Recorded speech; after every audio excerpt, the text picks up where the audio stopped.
أعوذ بالله من الشيطان الرجيم بسم الله الرحمن الرحيم الحمد لله الصلاة والسلام على رسول الله ثم أما بعد السلام عليكم ورحمة الله وبركاته برادران عزیز و مهربان و شنوندگان محترم، الحمدلله که ما و شما چند درس از درسای لغت عربی گرفتیم از کورس یکم، یعنی که المستوى الاول، و سه درس که گرفتیم. امروز درس چهارم را برای شما پیشنهاد میکنیم به عون و یاردم الله تبارک و تعالی. درس چهارم، الدرس الرابع، درس چهارم. حالا امروز ما و شما در درس چهارم از کورس یکم قرار داریم. چطوری که ما و شما از درس‌های گذشته می‌دانیم، پیش از اون که ما در درس داخل بشویم باید قصد درس را بدانیم یا موضوع درس را بدانیم که موضوع درس چی هست. اینجا موضوع درس چهارم ما و شما چند موضوع ها را در بر میگیرد. یکمش حروف جر میگن، حرفای جر که در اسم می‌دراید و آخر اسم را کسره میخوانی. همین حرفا را امروز میگیریم، یک چند تاش را. و همچنین اسم ظاهر و اسم مضمر را میگیریم. اسم ظاهر یعنی که نام آدم میگیری، نام آدم، مثلا محمد اسم ظاهر است و مضمر میشوه. مضمر ظاهر نیست لیکن ضمیر هست، مثلا که هو مثلا، یعنی که وی اسم چی میگن؟ اسم مضمرش میگن. و همچنین در این درس ما و شما منصرف و غیر منصرف را میگیریم. منصرف همون درس گذشته اگر یادتان باشه ما گفته بودیم که اگر هر جای در کلمه را دیدیم، اسم را دیدیم، الف لام نداشته باشد، اگر تنوینش میتیم، همین که تنوینش میتیم همین را منصرفش میگن. همین تنوین دادن را منصرف میگن. منصرف را ما چیکار میکنیم؟ تنوین میتیم. و باز ما اسم غیر منصرف داریم. غیر منصرف رو تنوین نمیدهیم، تنوین دادنش جایز نیست، ممکن نیست که تنوینش بدهیم. امروز انشاءالله این موضوع ها را میگیریم و هر کسی که میخواهد زبان عربی را خوب بخواند یا هر کسی که میخواهد بدون زیر و زبر، بدون حرکت یک کلمه عربی را بخواند، باید این قاعده هایی که حالا ذکرش میکنیم در این درس یادداشت بکند و در ذهنش جا بکند. اینها سبب میشود که انسان میتواند که کتاب عربی که زیر و زبر ندارد، حرکت ندارد، اونها را بخواند. همین قاعده ها را استفاده میبری و اونها را میخوانی. و شروع میکنیم درس امروزه را. در اینجا همزه کردگی هست، الف یعنی که یکم. در اینجا میگوید که البیت فی البیتی. ببینید البیت آخرش چی هست؟ رفع است. رفع یعنی که پیش است. البیت فی البیتی. ببینید همین کلمه بیت است. اول بیتو گفتیم، دادیم بیتی گفتیم. به خاطر چی بیتی گفتیم؟ به خاطر همین فیه که هست، فی را حرف جر میگن در زبان عربی. یعنی که بعد فی هر اسم بیاید او را کسره میخوانیم، آخرش را زیر میکنیم، آخرش را حرکتی در پایان حرف میمانیم. فی البیتی. ببینید البیتو یعنی که خانه، فی البیتی یعنی در خانه. ببینید باز میگه المکتب. المکتب یعنی که میز. علی المکتبی. ببینید بر بالای میز. علا هم همچنین از حرفای جر هست. فی حرف جر هست و علا حرف جر هست. بعد فی و علا هر اسم را دیدید شما کسره بخونیدش. چطوری که در اینجا خودم کسره اش را مونده است. البیت فی البیتی، المکتب علی المکتبی. همچنین مثال دیمش المسجدو. ببینید مسجدو آخرش رفع است. در اینجا ما را تنوین نمیتیم، المسجدون نمیگوییم. به خاطر چی؟ درس گذشته گفته بودیم که اسمی که الف لام داشته باشد اگر او را تنوین دادن جایز نیست. ممکن است که الف لام با تنوین یک جای جمع شود. المسجدون گفتن این خطا است. المسجدو اگر الف لام که نمی داشت بعد در این صورت مسجدونش میگفتیم. ببینید فی المسجدی این را همچنین کسره کرد. به خاطر چی؟ سبب کسره شدنش کسره اینه که همون زیره که در حرکت در پایان حرف دال هست و سبب کسره شدنش چی هست؟ سببش همین حرف فی است. همین فی که در آمد برای همین خاطر مسجدی آخرش کسره شد. باز مثال بعدینش که از سریرو، سریر یعنی کت، علی السریری، ببینید این هم همچنین کسره شد. به خاطر چی؟ گفتیم که علا همچنین از حرفای جاره می باشد، از حرفایی که اسم بعدش رو آخرش رو کسره می کند. این یک قاعده که این رو در یادتان بگیرید. در هر جایی که این دو حرف رو دیدید فی یا علا رو بعدش حتما کسره بخوانید. بگذاریم در مثالهای بعدینش. با، حرفی با. در حرف با برای ما و شما پیشنهاد میکنم میگه که این محمدون، این محمدون، میگه که محمد کجاست. محمدون رو دمه میتیم، الف لام ندارد، همچنین اسم معرفه است، الف لام قبول نمیکند. محمد الف لام اصلا قبول نمیکند به خاطر اینکه خودش معرفه است. ما درس گذشته گفته بودیم که اسم نکیره رو الف لام نداشته باشد، اسم نامعلوم رو ما الف لام میتیم تو اینکه معرفه اش بکنیم. پس محمد خودش معرفه است، یعنی اسم های آدم ها خودشون معرفه هستند. از این حساب این محمد الف لام قبول نمیکند. این محمدون، محمد کجاست. هو فی الغرفتی، وی، ببینید اولا مثالی که گفتیم موضوع درس ما و شما اسم ظاهر و اسم مضمر هست. محمد اسم ظاهرش میگن در زبان عربی، اسم ظاهر یعنی که اسمی که معین هست. هو این ضمیر هست، اسم مضمرش میگوین. از این حساب میگه که هو وی، وی اشاره به سوی کی است؟ محمد. یعنی که از محمد که پرسید برای خاطر میگه که وی در تاجیکی ما و شما همین طور است. بگن که پدر در کجاست؟ میگه که او در خانه است، یعنی که پدرم در خانه است. او اشاره به سوی کی داری؟ پدرت داری. و میگه که هو فی الغرفتی، وی در خانه است. ببین غرفتی را آخرش کسره میکنیم، آخرش زیر میمونیم. به خاطر چی؟ به خاطر اینکه فی در اول غرفه، در اول اسم در آمده است. برای همین خاطر آخر غرفه را کسره میکنیم. و مثال دیمش و این یاسرون، و یاسر در کجاست. و این یاسرون، یاسر در کجاست. یاسرون گفتیم اسمی ظاهر هستی و این رو همچنین تنوین میتیم یاسرون. میگه که هو فی الحمامی، انا این ضمیر هست، هو ضمیر هست، اسم مضمرش میگن چطوری که موضوع درس رو بیان کردیم.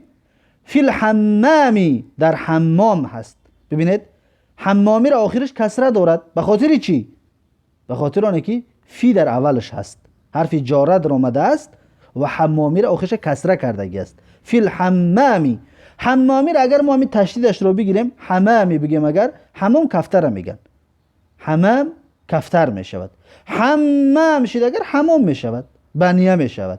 اگر تشدیدش موندیم بنیه میشود. اگر تشدید چه گرفتیم حمامش گفتیم اگر کفتر میشود. و این آمنتو، و این آمنتو، آمنه در کجاست. آمنتو را آخرش تنوین ندادیم، آمنتون نگفتیم. به خاطر چی؟ به خاطر آنه که آمنه این ممنوع من الصرف است، یعنی که غیر منصرف است. غیر منصرف و ممنوع من الصرف هر دوش یک معنی دارد. ممنوع من الصرف است یعنی که این تنوین قبول نمی کند.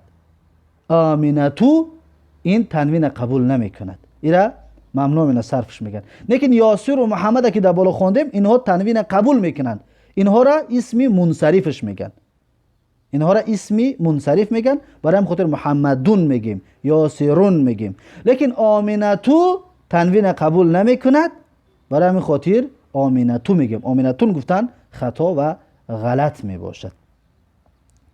و این آمنتو، آمنه در کجاست؟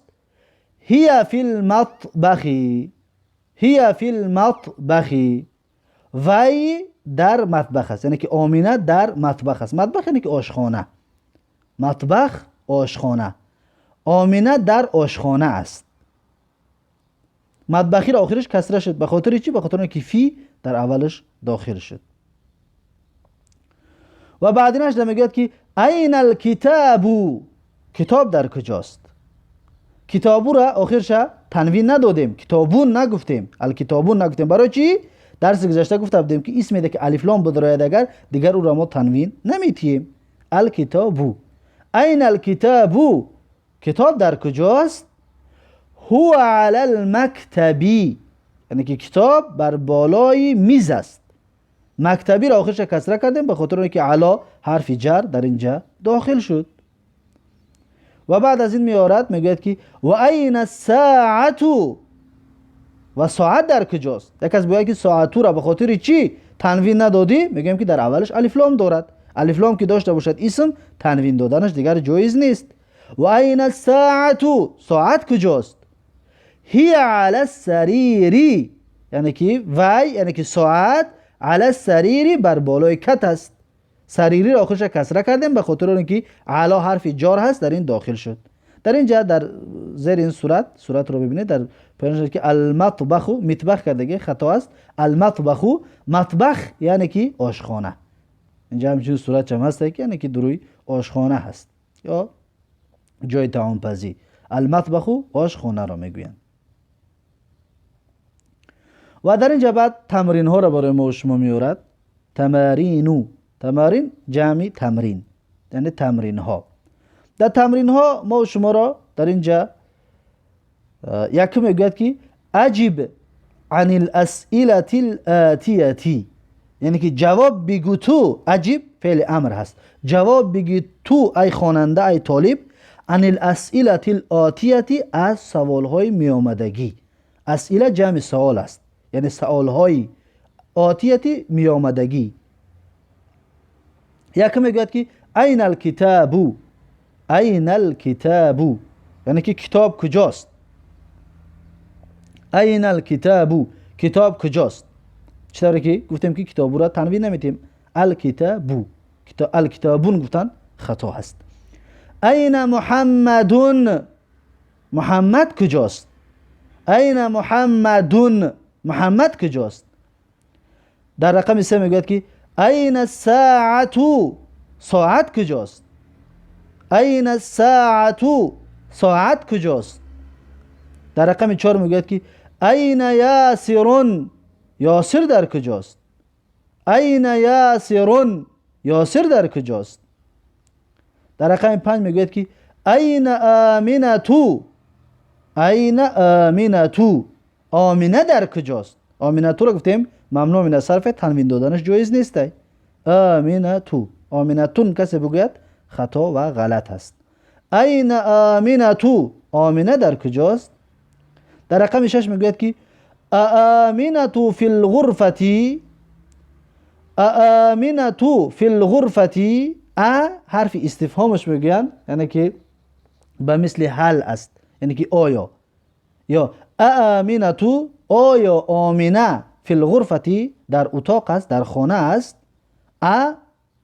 به تاجیکی ترجمهش آیا، یا حل به معنای آیا می باشد ترجمهش. آیا آمنه در خانه است؟ غرفه خانه که اتاق، در خانه است. رقم 7 میگوید که ایاسرون فی المطبخی، آیا یاسر در مطبخ است؟ ایاسرون فی المطبخی، آیا یاسر در مطبخ است؟ مطبخ یعنی که آشخانه. آیا یاسر در آشخانه است؟ در رقم 8 میگوید که من فی الغرفتی، من فی الغرفتی، یعنی کی است در خانه. من کی است؟ فی الغرفتی، در خانه. من فی الغرفتی، کی است در خانه. غرفتی را آخرش کسره کردیم، یعنی که دقت بتید هر کلمه اسمی را که آخرش کسره میکنیم برای چی کسره کردیم؟ به خاطر که حرف جار در این داخل شده ایستاده است. در رقم 9 میگوید که من فی الحمامی، من فی الحمامی، کی هست در حمام، یعنی که در بنیه.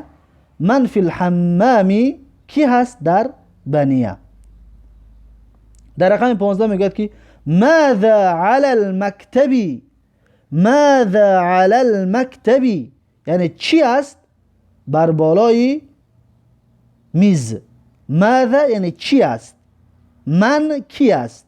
ماذا چی است. علی المکتبی، بر بالای میز. در رقم 11 میگوید که اینجا رقم 15 کرده است، این خطا است، یعنی رقم 10 و رقم 11. رقم 11 میگوید که ماذا علی السریر، ماذا علی السریر، یعنی چی هست بر بالای کت، چی است بر بالای کت.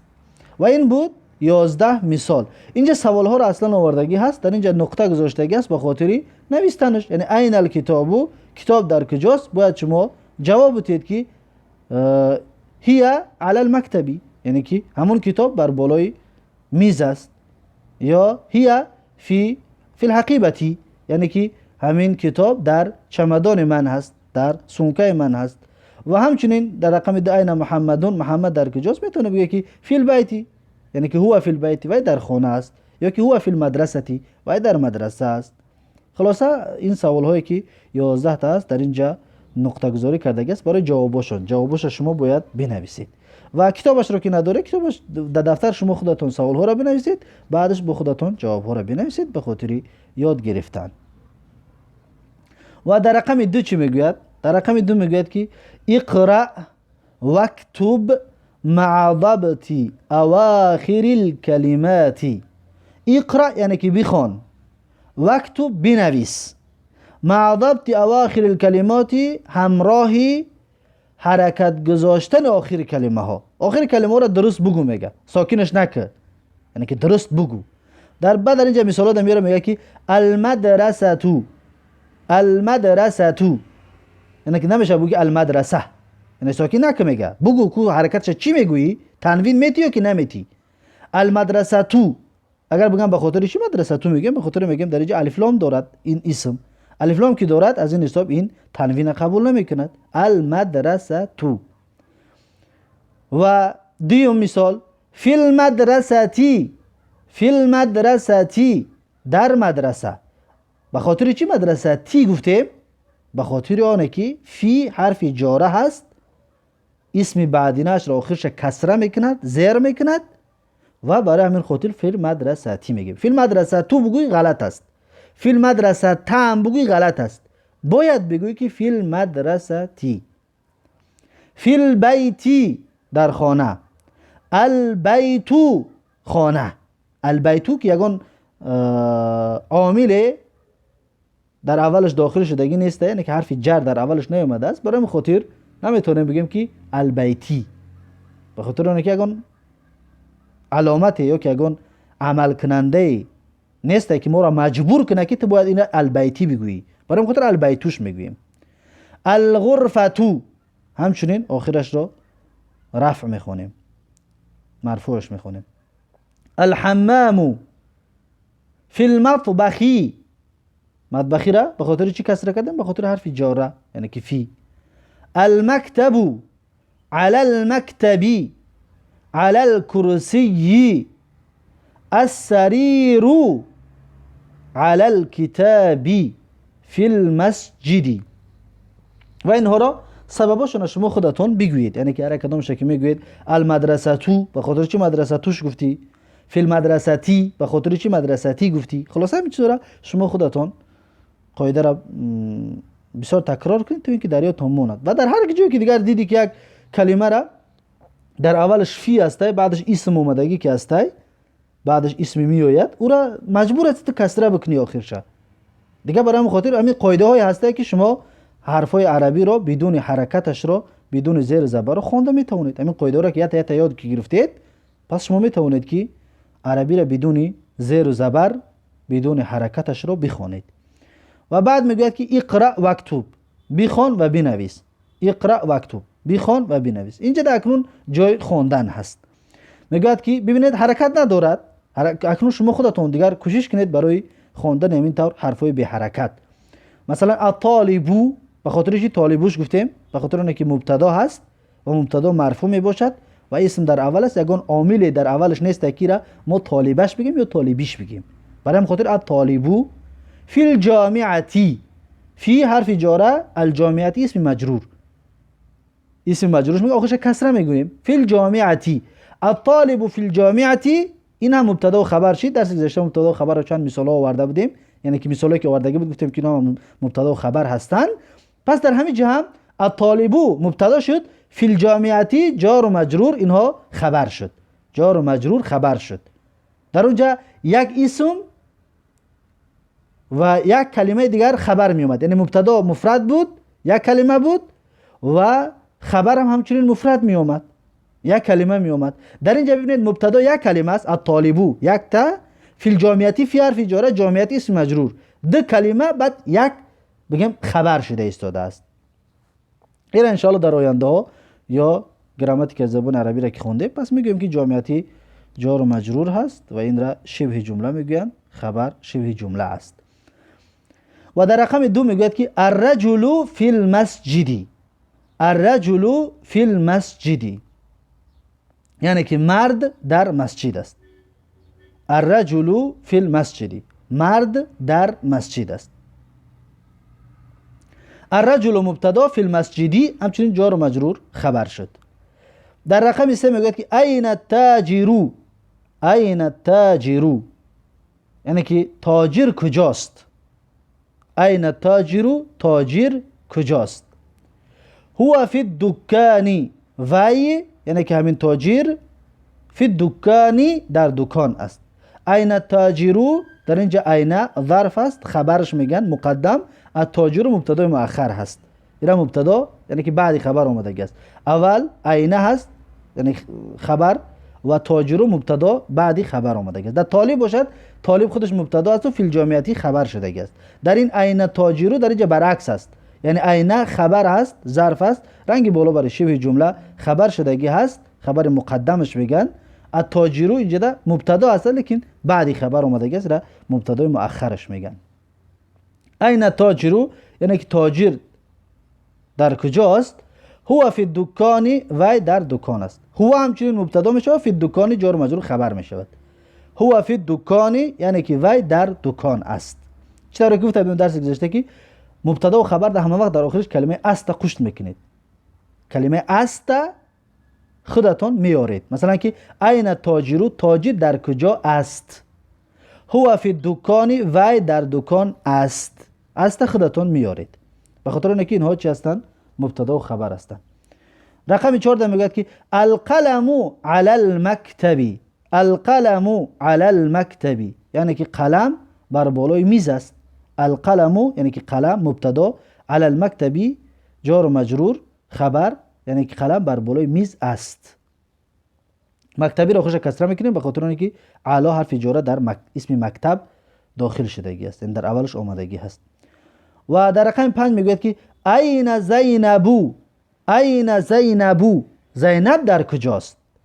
این زینب یعنی زینب در کجاست. این زینب رو اعرابش رنگ همون این تاجرو هست، یعنی که خبر مقدم، زینبو مبتدا مؤخرش میگن.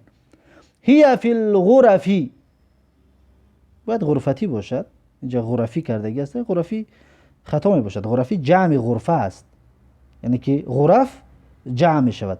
غرفه آخرش ت تانیث دارد، یک تا خانه را میگن. هی فی الغرفه یعنی که وای در اتاق است. هی فی الغرفی یعنی که وای در خانه ها است. این غلط است، در اینجا باید تا داشته باشد. هی فی الغرفتی تاش نیست. شما اگر کتاب رو داشته باشید درستش بکنید. هی فی الغرفتی یعنی که همین زینب، وی یعنی که اشاره به زینب است یا که ضمیر است برمیگردد به زینب. فی الغرفتی در خانه است. این همچنین مبتدا و خبر. این الورق در رقم 6 میگوید که این الورق، ورق در کجاست. این هم همچنین مبتدا و خبر، خبر مقدم مبتدا مؤخر، یعنی که خبر اول آمده است بعدش مبتدا آمده است. هو علی المکتب، وی بر بالای میز است. هو یعنی که همون ورق، علی المکتبی بر بالای میز است. در رقم 7 میگوید که این المدرس، مدرس در کجاست. این را خودتون اعراب کنید اکنون. این المدرس، مدرس در کجاست. هو فی الفصل، وی در صنف است. هو فی الفصل، وی در صنف است. این را همچنین اعراب کنید. اعراب هم چطور گفتیم که مبتدا خبر، مبتدا مقدم، خبر مقدم، مبتدا مؤخر، همین چطور بگویید. این یاسر، این یاسرون، یاسر در کجاست. هو فی المرحاض، هو فی المرحاض، وی در حاجت خانه است. مرحاض حاجت خانه. هو فی المرحاض، وی در حاجت خانه است. رقم 9 الشمس والقمر فی السماء. اینجا سیما کردگی است، خطا است. فی السماء. الشمس یعنی که آفتاب، و القمر ماهتاب، فی السماء در آسمان است. شمس یعنی که آفتاب و ماهتاب در کجا است؟ در آسمان هست. الشمس مبتداش میگوید، القمر عطف به جای شمس میگوید، به خاطر اینکه واوی که است واوی عاطفش میگید. ان شاء الله در درس آینده این رو به تفصیل میگذاریم. حرف عاطفه چند تا میباشند. فی السماء جار و مجرور این خبر میباشد.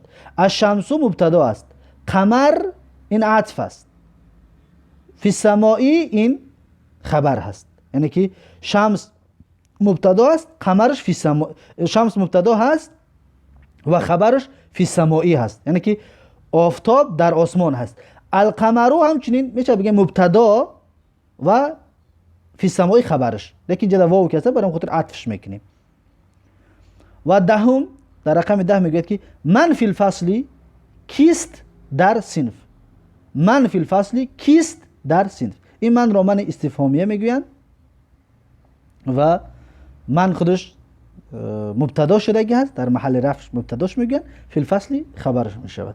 پس این بود مثال های آوردهش و اینها را شما خودتون بخوانید و بارها چطوری که اعراب کرده استودیم کم کم. مثلا مبتدا رو همه وقت کی که مبتدا که گفتم بدون که باید مرفوع باشد، آخرش باید رفع باشد، پیش باشد. الطالبو مثلا باید رفع باشد. لیکن یک از باید که به خاطر چی من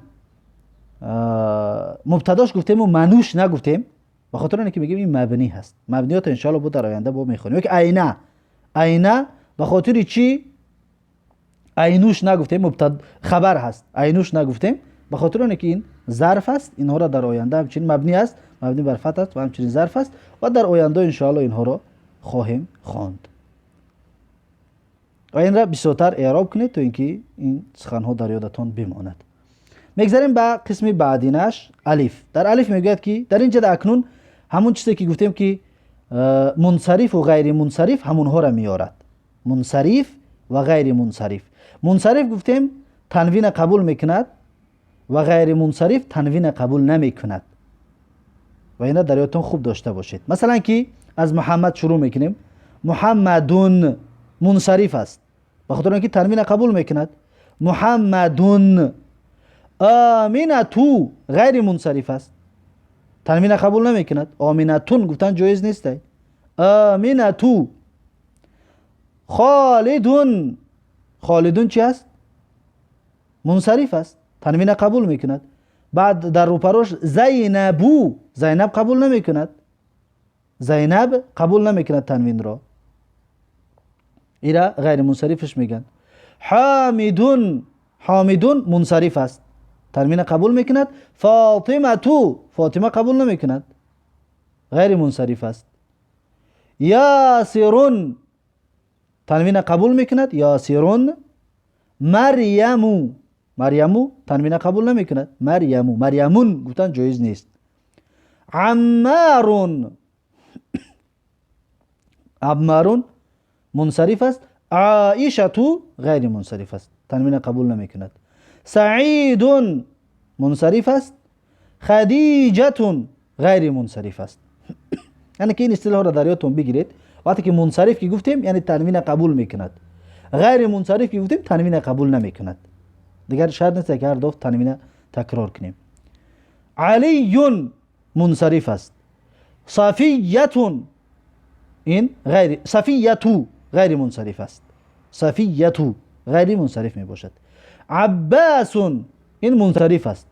رقیه غیر منصرف است.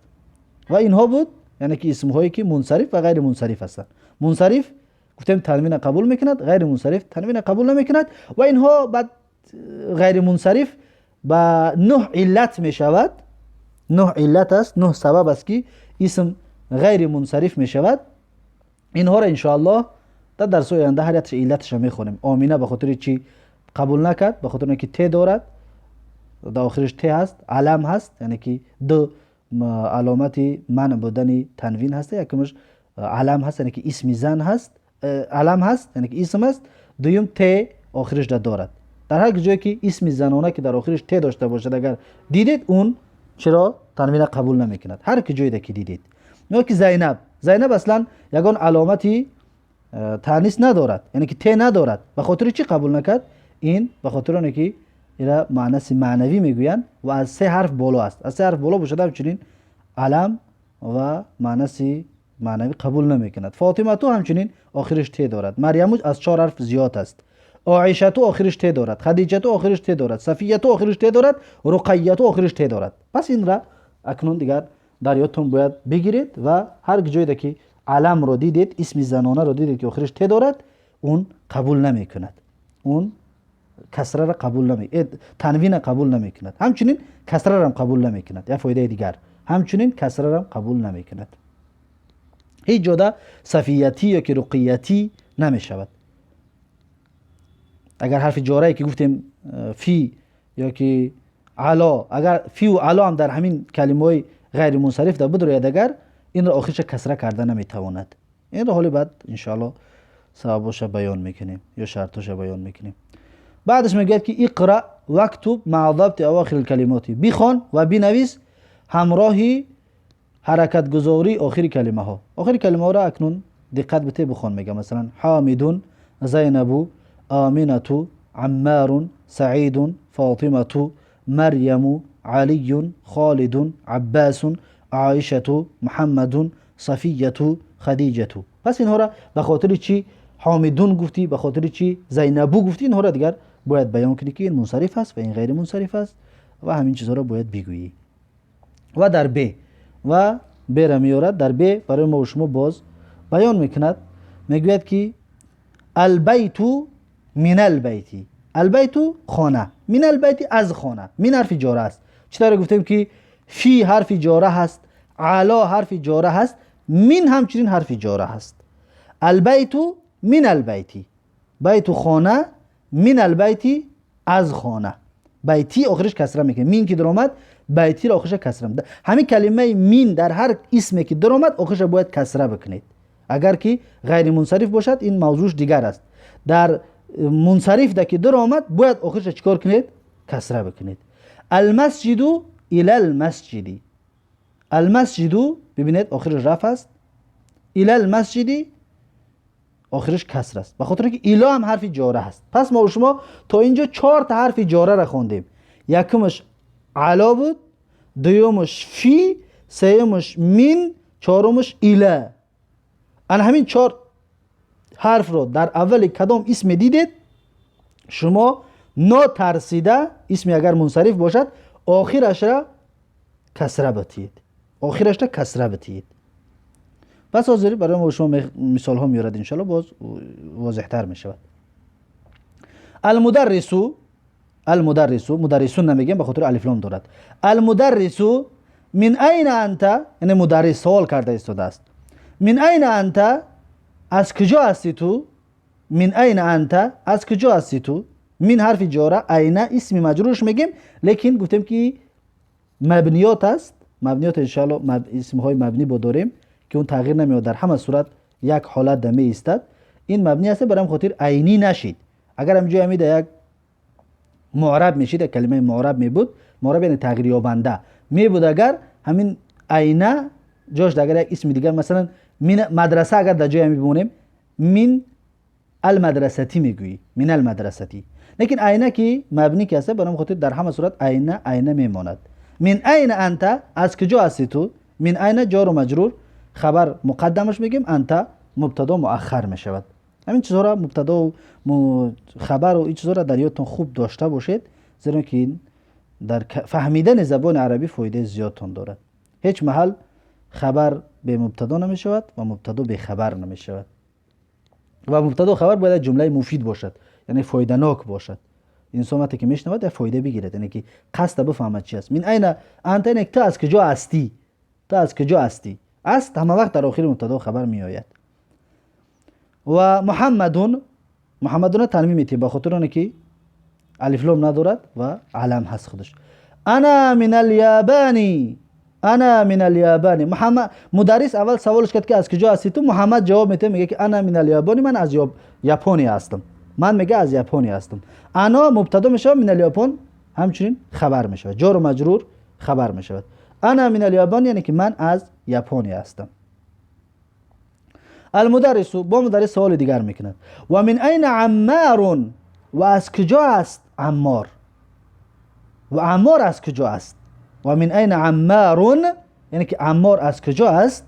محمد جواب میده هو من الصینی، وی از سین است. ببین سینی را آخرش کسره میتیم. به خاطر چی؟ به خاطر که مین در اول سین داخل شد، برای هم خاطر سینی میگیم. من الصینی، هو من الصینی، وی از سین است. اینا را خودتون اعراب کردن بگیره، دیگر شرط نیست تکرار بکنیم هر رو. اینا همچنین مبتدا و خبر شد. المدرس، مدرس سوال میکند و من این حامد، حامد از کجا است؟ و من این حامد، حامد از کجا است؟ محمد جواب میده هو من الهندی، وی از هند است. هو من الهندی، وی از هند است. هندی را آخرش کسره شد به خاطر اینکه مین در اولش در آمد. المدرس، مدرس با سوال میکند این عباس، این عباس، عباس در کجاست؟ این عباس، عباس در کجاست؟ عباس نام یا مرد؟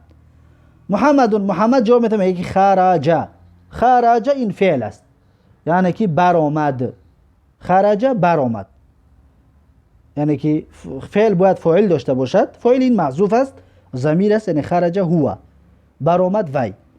در اینجا ده خرج را فعل ماضی میگیم، فاعلش میگیم ضمیری مستتر تقدیر هو یعنی خرج هو، یعنی که برآمد وی یعنی کی است؟ عباس، یعنی عباس برآمد. المدرس، مدرس با میگه که این ذهب، کجا رفت؟ مدرس سوال میکنه این ذهب، کجا رفت؟ این ظرف است. ذهب اذا جدا ما خبرش نمیگیم، این را ظرف میگیم خلاص. این ظرف است، متعلق دارد، اینهاش انشاءالله بعدا بیان خواهیم کرد. متعلق به ذهب است. ذهب فعل است، رنگ خرجه را گفتیم فعل است. ذهب همچنین فعل است. ذهب نگی رفت فعل است و فاعل دارد. فعل هر جد فعل دی باید فاعلش بیابید، یا ظاهر می شود، اسم ظاهر می شود که می بینیدش، یا اسم ظاهر می شود پنهان می شود، یعنی که ضمیر می شود، ضمیر مستتر می شود. ذهب یعنی که در تحتش هو است، یعنی که رفت وی. مدرس میگه که این ذهب یعنی کجا رفت وی، یعنی عباس را گفته است که عباس کجا رفت؟ محمد میگه ذهب الى المدير، ذهب الى المدير. ذهب در اینجا می شود فعل ماضی، فاعلش همچنین هو یعنی که همون عباس رفت. میگه عباس الى المدير، به طرف مدیر. در اینجا الى المدير خبر نمیگوید، یا ذهب را مبتدا نمیگید، ذهب را فعل ماضی میگید، میگه فاعلش هو ضمیر مستتر است. الى المدير جار و مجرور متعلق به ذهب است. المدرس، مدرس میگوید و این ذهب علی، و این ذهب علی، و کجا رفت علی، و کجا رفت علی. این همچنین در بالا گفتیم که ظرف است، ذهب فعل ماضی هست، علیون فاعلش است. در اینجا فاعلش ذکر شد. در بالا فاعلش هم گفتیم ضمیر است هو، لیکن در اینجا علی ذکر شد.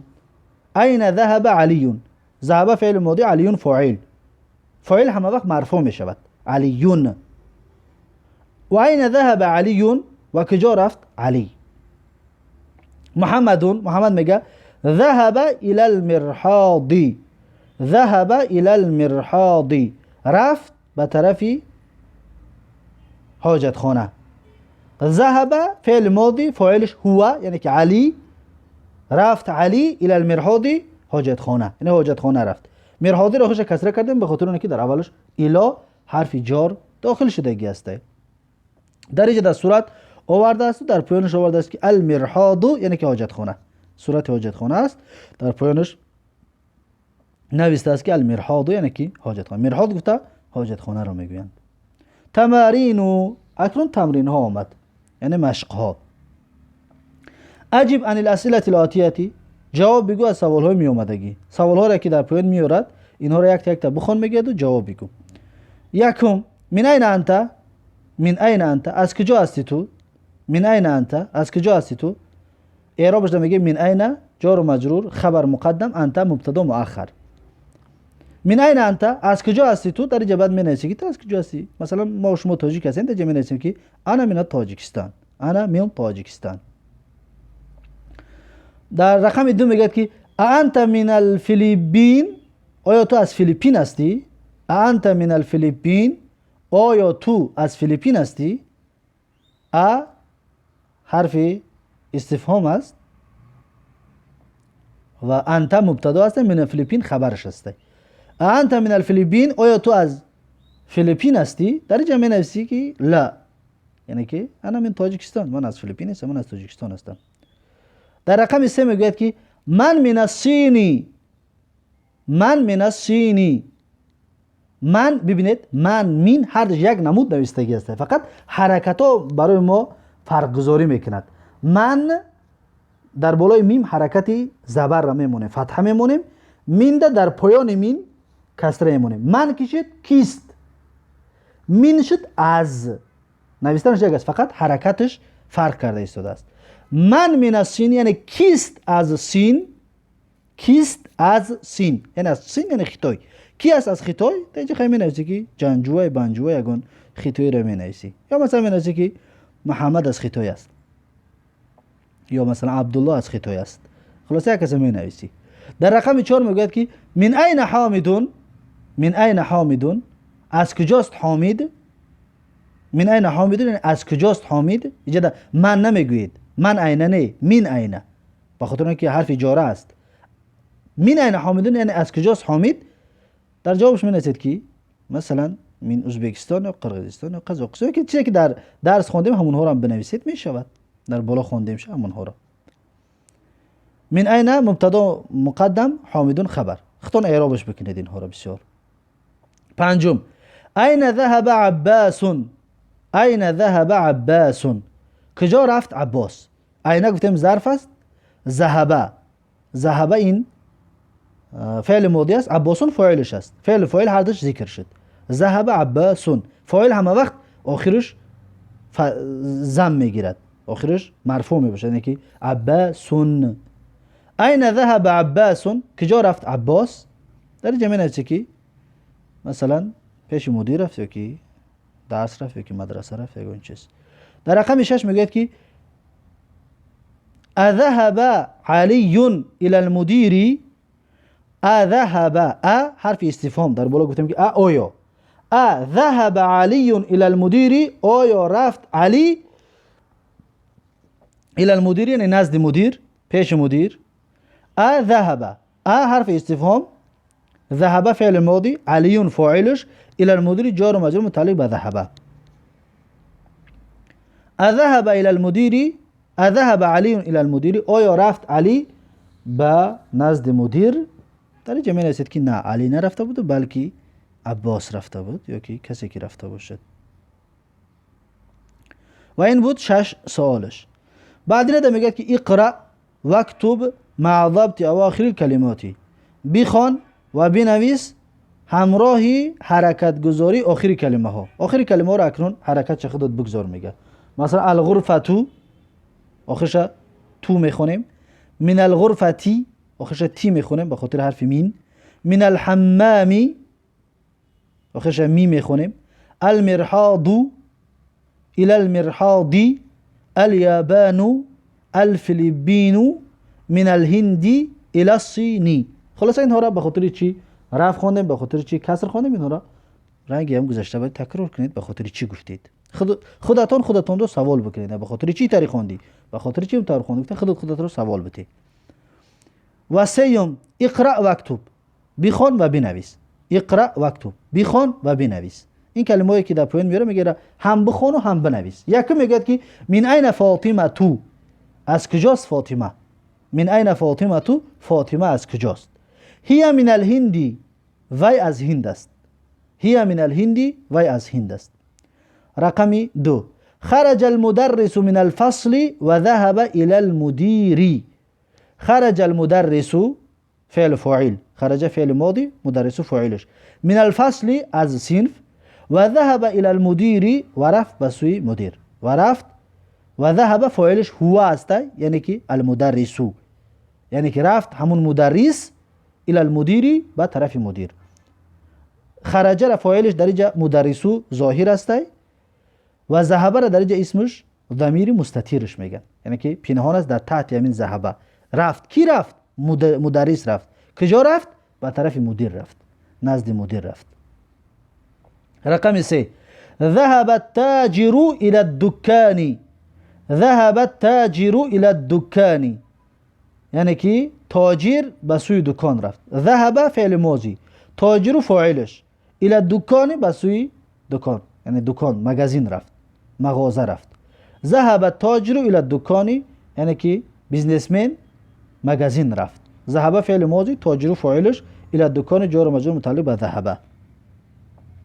و چهارم خرج حامد من الغرفة و ذهب الى الحمام.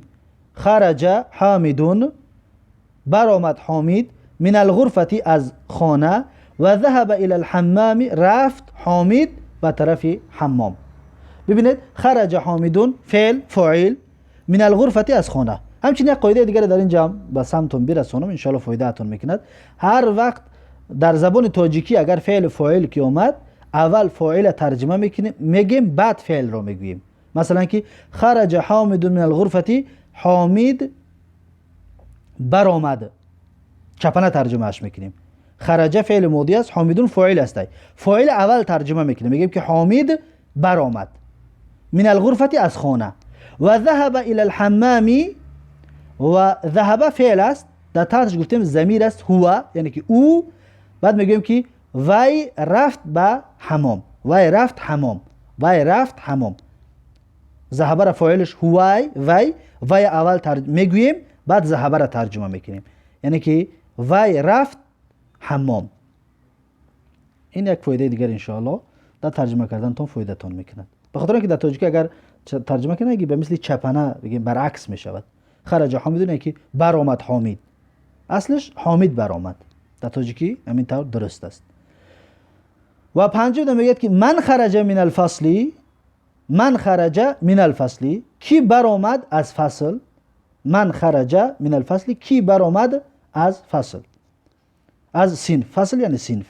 کی برآمد از صنف. در رقم 6 میگه که خرج الطالب من المدرسه و ذهب الى السوق. خرج الطالب یعنی که طالب برآمد، من المدرسه از مدرسه، و ذهب الى السوق و او رفت بازار، به سوی بازار، یا که بازارش میگیم، الاره ترجمه هم نکنیم میشود. و رفت بازار. خرج الطالب، خرج فعل ماضی، طالب فاعلش، من المدرسه جار و مجرور متعلق به خرج. و ذهب الى السوق، ذهب فعل ماضی، فاعلش در اینجا میگیم که ضمیر مستتر تقدیر هو، یعنی که در تحتش هو است، ظاهرش نکردیم، یعنی که رفت وی، یعنی که او رفت، وی رفت، یعنی که همون طالب رفت الى السوق، به سوی بازار. در رقم 7 میگه که خدیجه، خدیجتون نمیگیم به خاطر که ممنوع من الصرف است. خدیجه من الصین و خالدون، این منصرف است برام خالدون من الیابانی. خدیجه من الصین، خدیجه از صین است، خدیجه از خطای است. و خالدون من الیابانی، و خالد از یپونی است، و خالد از یپونی است. خدیجه من الصین، خدیجه مبتدا، من الصین خبر، جار و مجرور متعلق به کائنون خبر، و خالدون من الیابانی، خالدون مبتدا، من الیابانی همچنین خبر. ببینید من الصینی آخرش کسره کردیم به خاطر مین حرف جاره، یابانی را آخرش کسره کردیم من الیابانی به خاطر اینکه مین در اولش هست. این را در یادتون خوب داشته باشید. در رقم 4 میگه که ضعف الفراغ فيما يلي حرف جر مناسبا. ضعف الفراغ یعنی بگذار میگه در جایهای خالی، فيما يلي در آن جایهای خالی که میآید، حرف جر، حرف جر را که مناسبا مناسب است. یلی را فاعلش هو است، حرف جر، حرف ایرا مفعول به میگه ان شاء الله در درس آینده اینها رو. حرف جرین یعنی که مفعول به، مفعول به هم وقت منصوب می شود و فاعل همه وقت مرفوع می شود. مناسبا یعنی که موافق. در اینجا ببینید حرف جر آوردگی است. من در درون قوس آورده است. من الی فی علا. ما تا حاضر 4 تا حرف جر خوندیم. 4 تا حرف جر. من از، الی بسوی یا تا، فی یعنی در، علا بر یعنی بر بالایی. اینها 4 تا حرف جاره هستند. در رقم 1 میگه که الکتاب المکتبی. در اینجا از همین داخل همین 4 تا حرف جر که خوندیم یاد شبیه در بین بمونید. مثلا الکتاب یعنی کتاب، علی المکتبی بر بالای میز است. علا را بیاره در اینجا جای چی در بنویسید می شود کلمه درست. یعنی که کتاب بر بالای میز است. الکتاب مبتدا می شود، علی المکتبی خبرش می شود. دوم الطالب الفصلی. در اینجا از درون نهایت شمیرید میمونید. یعنی که طالب در صنف است. فی را میاره میمونید. فی الفصلی. فی الفصلی. این را همچین خطون اعراب کنید. رقم 3 ذهب حامدون.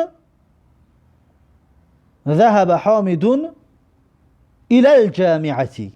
ذهب رفت فعل ماضی، حامدون فاعلش، الى الجامعه جار و مجرور متعلق به ذهب. 4 رقم 4 میگه خرج المدیر.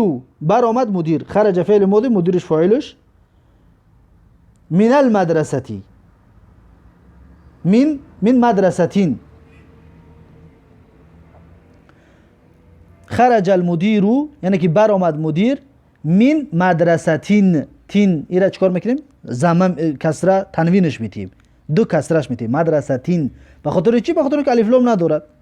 المدرستی میشه. اگر 1 کسرهش میموده مدرستی میگفتیم خلاص. رنگ چخله که المکتبی دا گفتیم یا الفصلی در رقم 2 آخرش الفصلی، در رقم 3 آخرش الجامعتی گفتیم. الجامعتی نگفتیم به خاطر که الف لام دارد. لیکن مدرستی الف لام که ندارد برای خاطر مدرستین میگوییم. رقم 4 میگه خرج المدیر من مدرستین. بر آمد مدیر از مدرسه. در رقم 5 میگه که ذهب محمدون. ذهب محمدون من الصين الى اليابان. یعنی که بر آمد محمد از خطای به طرف یابان. ذهب فعل ماضی، محمدون فاعلش، من الصين جار و مجرور متعلق به ذهب، الى اليابان همچنین جار و مجرور متعلق به ذهب. اینها اعرابش هستن. اعراب رو چطوری بارها تکرار کردیم، باز تکرار میکنیم که بسیار اعراب کنید تا اینکه اعراب یعنی که اونها رو بیان کنید. یعنی که فاعل، جار و مجرور، مثلا حرف جر را جار میگن.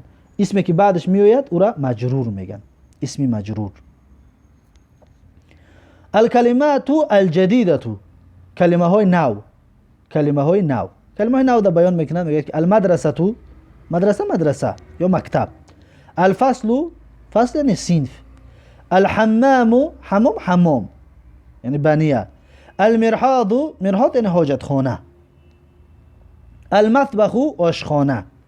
الغرفه خانه یعنی که اتاق یا که کامنته. الجامعه یعنی که دانشگاه، یونیورسیته. السوق یعنی که بازار. الیابان یابان خی. الصین یعنی خطای. الهند هندوستان. الفلیپین فلیپین یعنی که فلیپین، دولت فلیپین.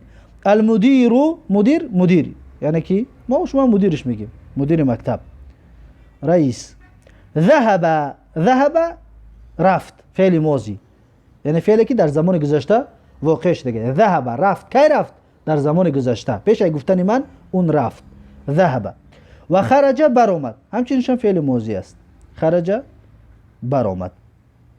بعد در درون قوس در آخر میگه که فی علی من الی. همین 4 تا حرف میگه که من حروف الجر. اینها از حرفای جر می باشند. من حروف الجر یعنی که فی علی من الی از حرفای جر می باشد. بعد این هر اسمی که می آید آخر او را ما کسره می خونیم. خچ جار میگه. بعد همین فی را مثلا یا که علی را یا که من یا که الی را همین را خچ جار میگه. با اسم بعدش مجرور میگیم. اسم مجرور به هر چه میگیم که جار و مجرور، جار و مجرور.